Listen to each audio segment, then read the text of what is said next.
Hello and welcome, my dear students of 10th Standard English Medium. Once again, welcome back to my online class of English grammar. Right, and today's topic of discussion for our studies is one of the tenses. Obviously, the next tense that we are going to study today is future continuous tense. Last time हमने past continuous tense पढ़ा था, ठीक है? तो आज हम future continuous tense पढ़ेंगे और इस टेंस को समझना थोड़ा सा कॉम्प्लिकेटेड है. Okay, there is a little bit of complication in order to understand this tense. वो कॉम्प्लिकेटेड क्यों है वो मैं थोड़ा बाद में बताऊंगा, लेकिन सबसे पहले when we study this tense you have to kind of be aware of the fact that in case if you make the comparison between present continuous tense, past continuous tense with future continuous tense, then there will not be much difference in the sentence formation. हम लोग sentence formation की अगर हम बात करेंगे और इस tense का comparison दूसरे दो tenses यानी कि जो continuous दो tenses हैं, प्रेजेंट कंटिन्यूअस और पास्ट कंटिन्यूअस के साथ इसका अगर हम कंपैरिजन करेंगे तो कोई ज्यादा सेंटेंस फॉर्मेशन में फर्क नहीं है. ओके, मैं बता दूं आपको सबसे पहले, प्रेजेंट कंटिन्यूअस टेंस में am is are plus ING form of the main verb वो आता है. पास्ट कंटिन्यूअस टेंस में वॉज और were plus ING form of the main verb वो आता है. यहां पर यानी कि इस टेंस में, फ्यूचर कंटिन्यूअस टेंस में, there will be one word be. Okay, यानी कि फ्यूचर है इसलिए मैं ये कहूंगा कि विल बी और shall be. Okay, plus ING form of the main verb ये आएगा. तो जाहिर सी बात है कि कंपैरिजन अगर सेंटेंस फॉर्मेट का किया जाए तो कुछ ज्यादा फर्क नहीं है. प्रेजेंट कंटिन्यूअस टेंस में इज एम आर आता है और वो वॉज या वर्ब में रिप्लेस हो जाता है पास्ट कंटिन्यूअस टेंस में, and the same thing is replaced with the word be here in future continuous tense. Okay, इतना ही फर्क है. तो from this angle if we talk about the sentence formation, it is easier. Okay,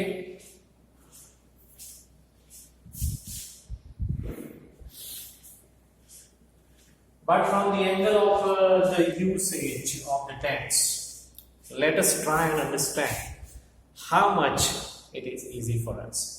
Usage का जहां तक सवाल है, ठीक है, मैंने एक स्टैंडर्ड डेफिनेशन अपनी भाषा में लिखी है कि फ्यूचर कंटिन्यूअस टेंस का कौन सी सिचुएशन में उपयोग होता है. Okay, let us read it. Usage, an action that will be in progress at certain point of time in future. So generally future continuous tense describes an action that will be in progress at a certain point of time in future. अब इस definition को मैं हिंदी में translate करूंगा तो आपको ज्यादा clear होगा कि भविष्य के कोई समय पर कोई एक्शन चल रही होगी, ऐसा अगर हम प्रिडिक्शन करते हैं, ठीक है, तो वो उसके लिए फ्यूचर कंटिन्यूअस टेंस इस्तेमाल किया जाता है. So in this way it is rather easy. जहां तक हो सके मैंने डेफिनेशन इजी बनाने का कोशिश किया है. I would just like to tell you one thing कि जो कुछ भी ग्रामेटिकल डेफिनेशंस में लिखता हूँ वो अपने शब्दों में लिखता हूँ मैं, और I just tend to make it as much easy as it can be. Otherwise standard definition अगर हम बुक में से लिखेंगे तो sometimes the definitions are little bit more complicated to understand. Sometimes the definitions tend to be very long. Sometimes there are complex or complicated vocabularies used in order to explain the definition, and that is the reason why I have this tendency of drafting the definition in my own words in the simplest possible way. ठीक है, इसलिए इसको भी मैंने अपने शब्दों में लिखा है कि भविष्य का कोई समय होगा ठीक है, कोई भी, तो उस वक्त कुछ चल रहा होगा, ऐसा कहने के लिए हम फ्यूचर कंटिन्यूअस टेंस का यूज करते हैं. So in case if you even think about the name of this tense also, that also is pretty good enough for us to make the definition or understand the definition. कि future continuous tense, future यानी कि future का time, and at that time continuous, it means an action will be in progress, an action will be in continuation. ठीक है, so for this purpose we use future continuous tense. In a different way, कुछ अलग तरीके से हम ये भी कह सकते हैं, in a different way we can also say that कि in future a particular action will be expected to go on for some time. ठीक है, कोई एक पर्टिकुलर क्रिया जो है वो कुछ टाइम तक चलने वाली है, फ्यूचर में कुछ टाइम तक चलने वाली है, ऐसा अगर हमें बोलना है तो उसके लिए भी हम फ्यूचर कंटिन्यूअस टेंस का इस्तेमाल करते हैं. ओके, इसका एक्सप्लेनेशन जो है वो एग्जांपल से हम जरूर समझेंगे. Definitely we are going to understand numerous examples in order to understand the usage of this tense. अब उसके पहले हम सेंटेंस फॉर्मेशन की बात कर लेते हैं. जैसे थोड़ा बहुत मैंने आपको अंदाजा दिया ही है, but still we are now going to see the sentence formation as I've written on the board. Okay, इसका पॉजिटिव और नेगेटिव सेंटेंस स्ट्रक्चर जो होता है उसमें, क्योंकि ये फ्यूचर है इसलिए विल और शेल जो है वो वाइटल होता है.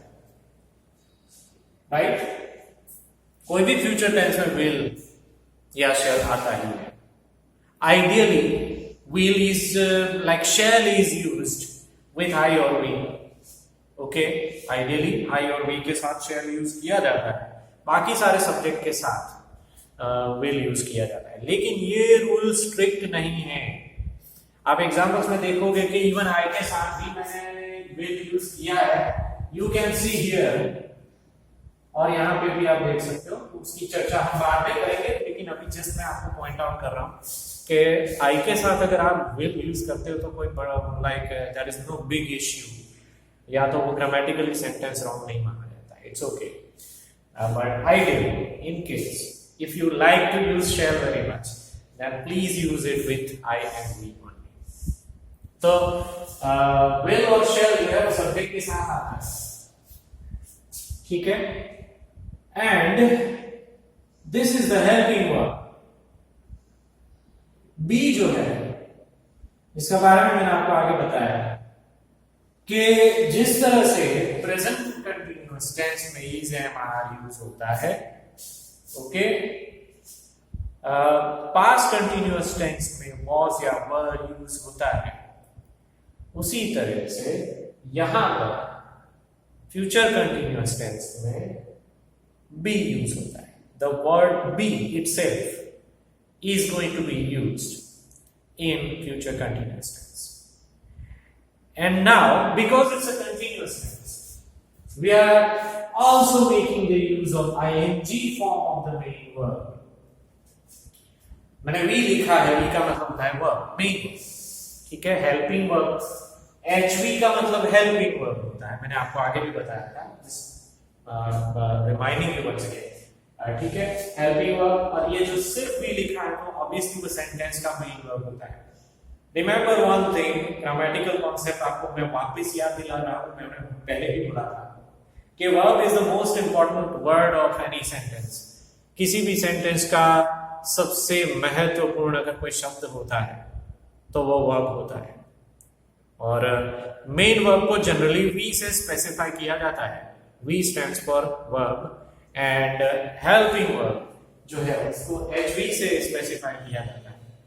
एचवी का मतलब होता है हेल्पिंग वर्ब, और यानी कि वो सेंटेंस को सपोर्ट करने के लिए इस्तेमाल किया जाता है, उसका कोई ट्रांसलेशन नहीं होता है. So over here because it's a continuous tense, that's why we are making use of ING form of the main verb. सारे कंटिन्यूअस टेंस में ये चीज कॉमन होता है. Present continuous tense, past continuous tense, future continuous tense, दूसरे भी continuous tense आएंगे, present perfect continuous tense भी आएगा, and then after we will have past perfect continuous tense, future perfect continuous tense will also be there.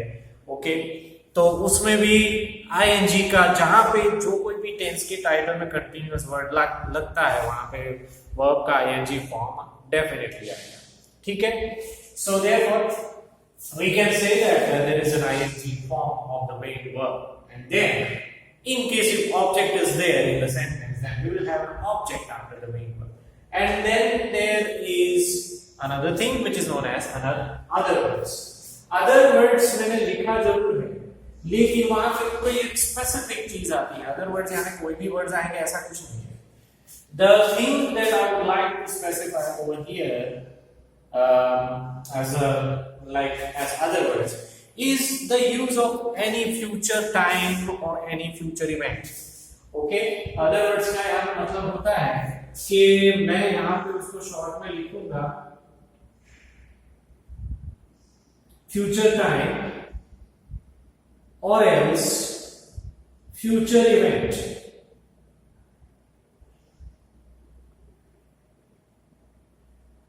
I don't have much space, this way I'm writing it in a little bit shorter way.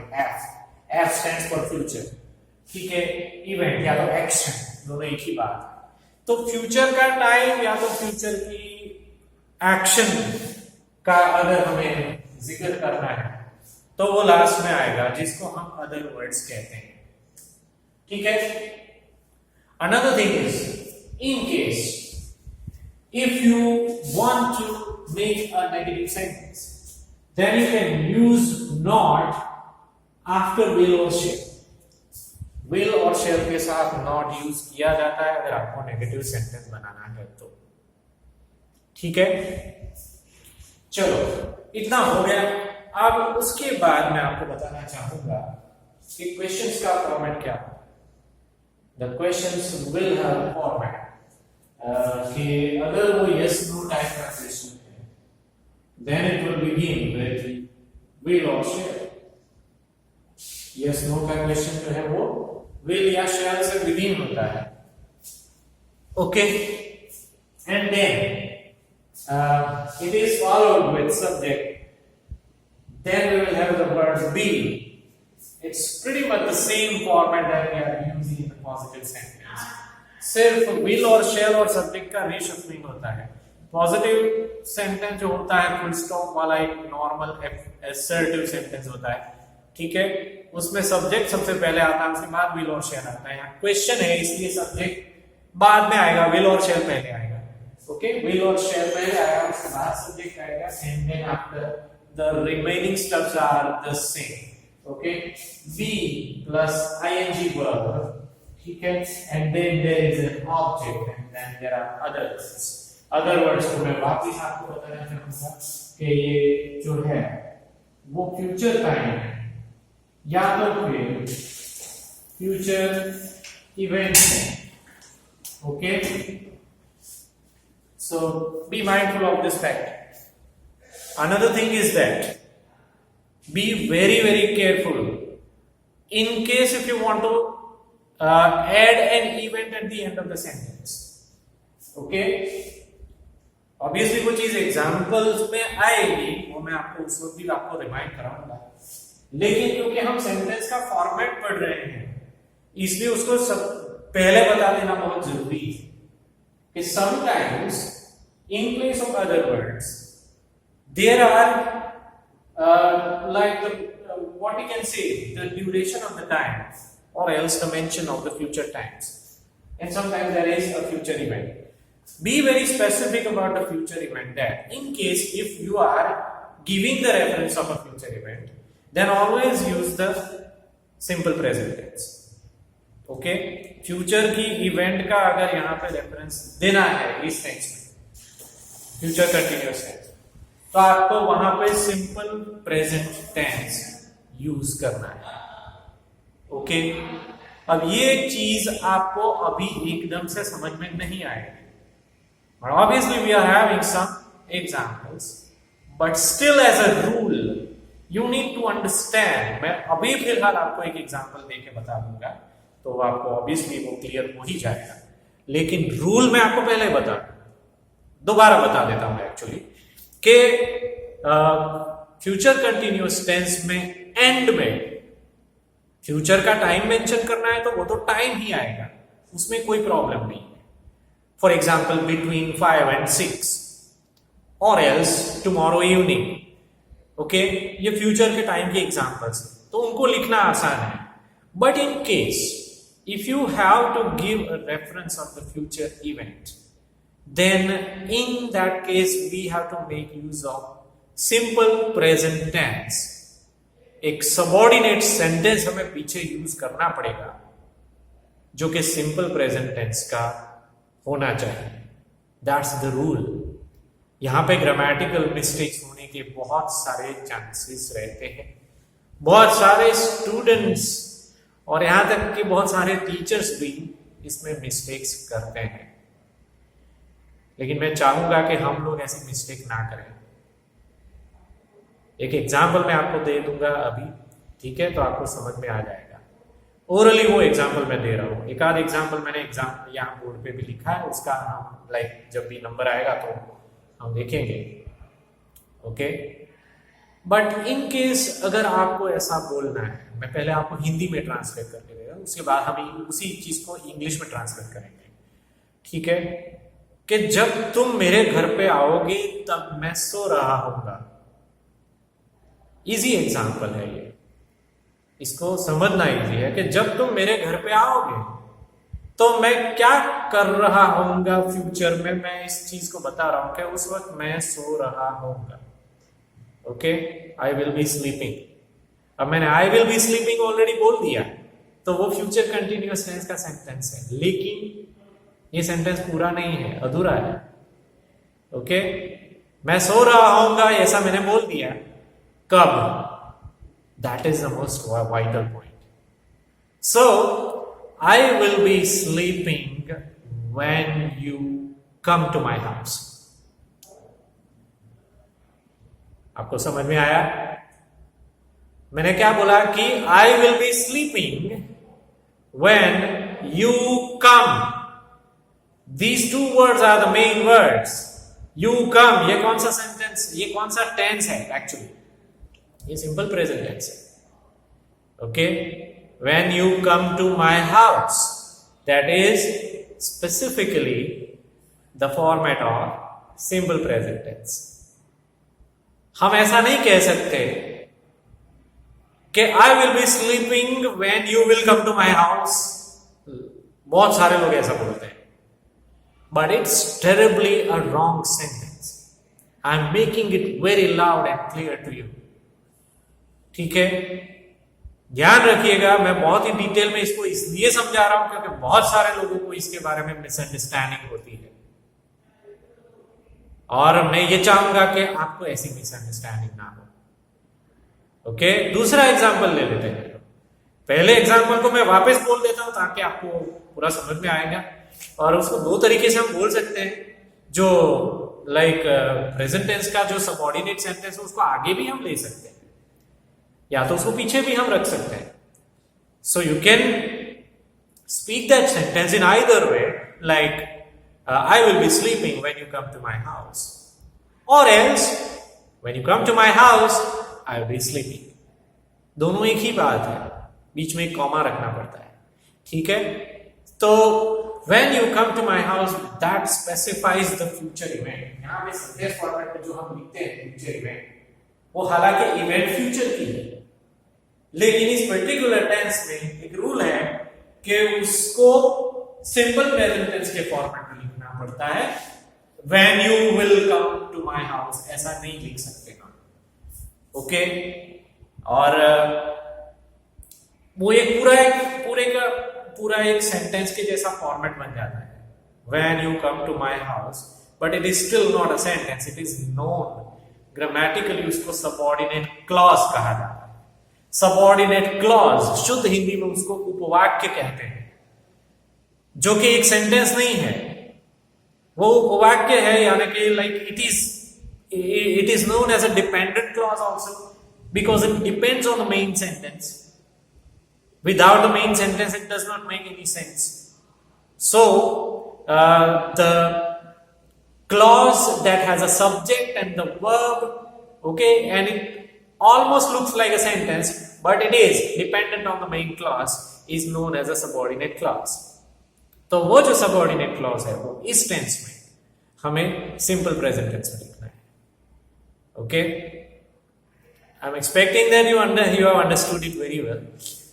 अगर आपको नहीं समझ में आया तो बाद में मुझे मैसेज से कन्वे कीजिएगा, लेकिन मैं बहुत ही श्योर हूं कि by the end of this lecture at least you will understand this, because we will repeatedly discuss the same thing over and over. क्योंकि अभी हमें एग्जांपल्स भी पढ़ने हैं तो उसमें ज्यादा क्लियर हो ही जाएगा आपको. सेंटेंस फॉर्मेट हर एक जगह पे फिक्स होता है. Okay, when we discuss about English grammar, then we have to be very very specific about the sentence format.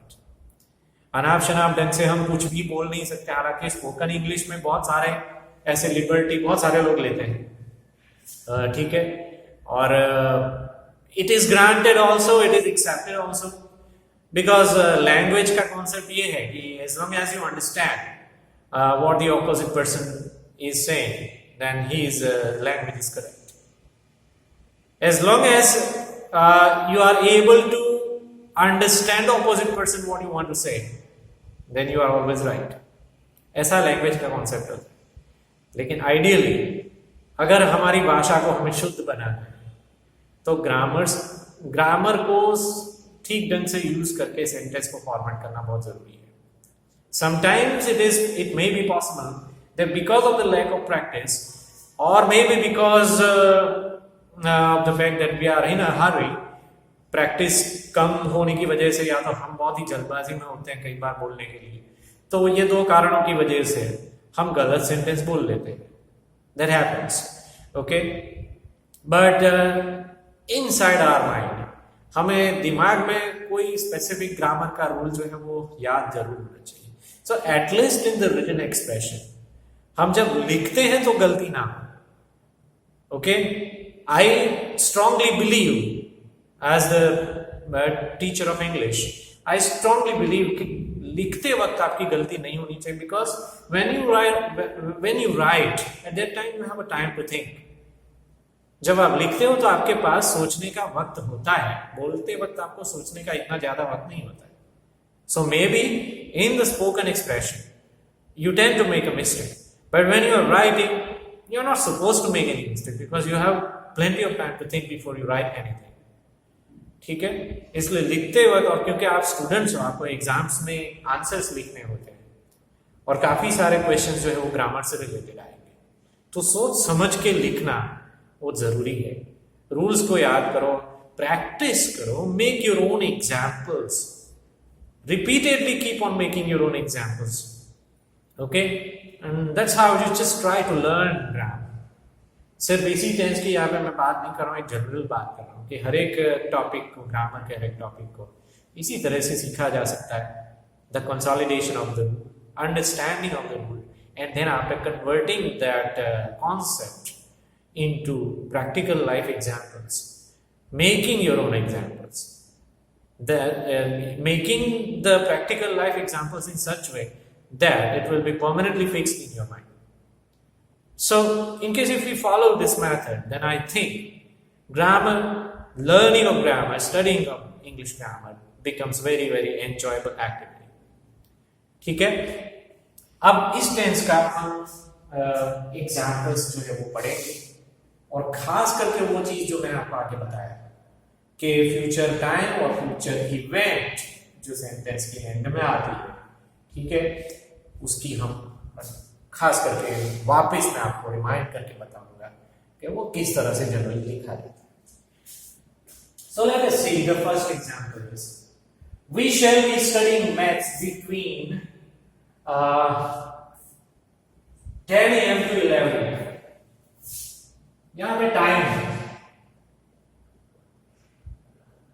बहुत ही सिंपल और प्रैक्टिकल एग्जाम्पल है. Okay, we shall be studying maths between 10 AM to 11 AM. Future time 10 to 11 AM. यानी कि हम लोग 10 से 11 के बीच में मैथ्स पढ़ेंगे. This is the kind of prediction about a future event that will be going on between this duration of 10 a.m. to 11 a.m. कि 10 से 11 के बीच में क्या चलने वाला होगा या तो क्या चल रहा होगा, उसका प्रेडिक्शन हम जो है वो इस तरह से हम कर रहे हैं कि उस वक्त ये चल रहा होगा। हम लोग मैथ्स स्टडी करेंगे। ओके, सेंटेंस फॉर्मेट वापस चेक कर ले। वी जो है वो सब्जेक्ट है और क्योंकि फर्स्ट पर्सन का सब्जेक्ट है इसलिए उसके साथ शेल मैंने लिखा है। विल भी लिख सकते हैं, कोई इशू नहीं। ठीक है, B is a common word that will come in all the sentences of future continuous tense. ठीक है, वो हर एक सेंटेंस में आएगा। एंड देन आफ्टर ये मेन वर्ब है, स्टडिंग आईएनजी वाला जो वर्ब होता है that will be the main verb. Okay, maths is object between 10 a.m. to 11 a.m. is obviously the future time, or else you can put it as other words. ठीक है, दूसरा example, I will be watching a new movie on Saturday night. ये दूसरा example भी बहुत easy है। Okay, I will be watching, I जो है वो सब्जेक्ट है, and then after will and then be as a common helping verb. be जो है वो helping verb है, आपको याद होना चाहिए, फिर भी मैं यहाँ पे लिख लेता हूँ। वॉचिंग जो है वो मेन वर्ब है और new movie is an object. Object जो है वो हमेशा मेन वर्ब के बाद में आता है। And then after we again have mentioned the future times. Saturday night जो कि फ्यूचर का टाइम है, इसलिए सैटरडे नाइट उसको मेंशन करने में भी हमें कोई तकलीफ नहीं होती है क्योंकि फ्यूचर टाइम है। फ्यूचर एक्शन अगर मेंशन करनी है तभी हमें एक चीज का ध्यान रखना है कि वो प्रेजेंट टेंस का फॉर्मेट जो होता है उसमें आएगा। Okay, so once again I will be watching a new movie on Saturday night. इसका ट्रांसलेशन है कि सैटरडे नाइट को मैं नया मूवी देखने वाला हूँ। ओके, यानी कि सैटरडे नाइट को it is expected that this action will be going on Saturday night for some time. ठीक है, मूवी देखना वो ऐसी चीज नहीं है कि वो तुरंत खत्म हो जाए। It is expected to run for nearly about 2 hours, 3 hours maybe. Okay, तो इसलिए when दूसरा एक तरीका भी हम कह सकते हैं यूसेज का कि when you are trying to mention the action which will be expected to run for certain amount of time in the future, for that purpose also you may use the future continuous tense. ठीक है, लेकिन general concept यही है कि भविष्य के कोई समय पर कोई क्रिया चल रही होगी, कुछ समय तक चलने वाली है, ऐसा भी कह सकते हैं, तो उसके लिए हम फ्यूचर कंटिन्यूअस टेंस इस्तेमाल करते हैं। तीसरा example, she will be making dinner when we reach home. Okay, over here, she is the subject, will और shall उसके बाद तुरंत आता है, and then be is the helping verb. Okay, making is the main verb actually. Dinner obviously is the object. Okay. And the most vital point of the sentence is when we reach home. Over here. Okay, अब इसके लिए मैं bracket में लिखूंगा कि ये जो है वो फ्यूचर की इवेंट है। Okay, when we reach home, हालांकि ये फ्यूचर की इवेंट है but still we are writing it in the present tense. Okay, जो आगे मैंने आपको समझाया था उसको वापस मैं आपको रिमाइंड करा दूं क्योंकि अभी एग्जांपल आ रहा है, इसलिए कि जब तक आप कंटिन्यूअस एक्शन डिफाइन कर रहे हो फ्यूचर की कंटिन्यूअस फ्यूचर कंटिन्यूअस टेंस का, तो आई will B she will be making dinner, वहां तक तो क्लियर है, फॉर्मेट क्लियर है, वो मेन सेंटेंस है हमारा। But over here when we have to give the reference of a future event, ठीक है, तो आपको वहां पे सिंपल प्रेजेंट टेंस यूज करना है। Again and again I'm telling you one thing, okay, this is the part of the sentence where so many people are committing mistakes. We don't have to do that, okay, because we have a rule in front of us, we have an example also in front of us. So from now onwards we have to be very, very specific about this particular rule, that in our future continuous tense, in case if we have to give the reference of the future event, then we must make use of the format of simple present tense. तो यहाँ पे format जो है we reach home, वो simple present tense का है. We is a subject, reach is the V1 form of the main verb. आप simple present tense को जरूर रेफर कीजिएगा. home जो है वो ऑब्जेक्ट है, ठीक है. तो इस तरह से सेंटेंस को लिखा जाता है. कई लोग ऐसा बोलते हैं कि she will be making dinner when we will reach home. It is terribly a wrong sentence. Okay?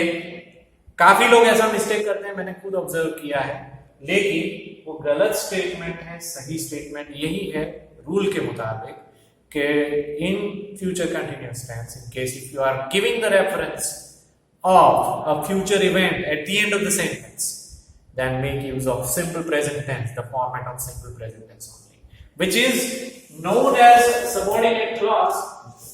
ठीक है, यहाँ पे angular shape में मैंने जो मेंशन किया है, that is actually what, okay, so that's the consolidation. Okay, so make sure. और यहाँ पे एक चीज और भी रिमाइंड करा दूं जो मैंने आपको पहले बोला था कि ये जो एंगुलर मैंने स्ट्रक्चर ड्रॉ करके ही मेंशन किया है, that is known as a subordinate clause. ठीक है, जो सेंटेंस के जैसा दिखता है, उसके अंदर सब्जेक्ट वर्ब दोनों होते हैं, but it is still not a sentence because it is dependent on the main sentence, therefore it is known as subordinate clause. ठीक है, चलो अब आगे का एग्जांपल देखते हैं. I will not be attending the function. Okay, negative sentence है ये. एक हमने एग्जांपल लिया है नेगेटिव सेंटेंस का, जिसमें बीच में नॉट आता है. विल या शैल के बाद हम नॉट रख सकते हैं in case if the negative sentence is there. And in case if you are looking to use the contraction, then you can write will not is equal to won't और else shall not is equal to shan't. ऐसे करके भी लिखा या बोला जा सकता है. ठीक है, यहां पे एक चीज है कि I will not be attending the function. यहाँ पे future time हमने mention नहीं किया. But sometimes what happens is, in the context of the conversation, the future time is understood. Sometimes in the context of the conversation, जब बातचीत हो रही है, ठीक है, तो उसके रेफरेंस में फ्यूचर टाइम जो फंक्शन होने वाला है वो कब होने वाला है दोनों को मालूम है. ठीक है, तो as long as that future time is understood, there is no need to mention it towards the end of the sentence. ठीक है, कि मैं फंक्शन में नहीं आने वाला हूं, तो कौन सा फंक्शन की बात हो रही है, कब होने वाला फंक्शन, इसको मेंशन करने की कोई जरूरत नहीं, because commonly it is understood between the two people who are making that conversation. So sometimes such examples can also come where there is no reference of time, no reference of the future event also. Okay, next example. अब जो दोनों example है वो questions के. एक जो question है वो है यस नो टाइप का क्वेश्चन है, simple question. Yes no question generally begins with will और शैल. ओके, और उसके बाद subject and then be and then the main verb and the object and then the remaining stuffs we have. Okay, will you be attending the meeting tomorrow afternoon. दो ही option है इस question के, yes और else no.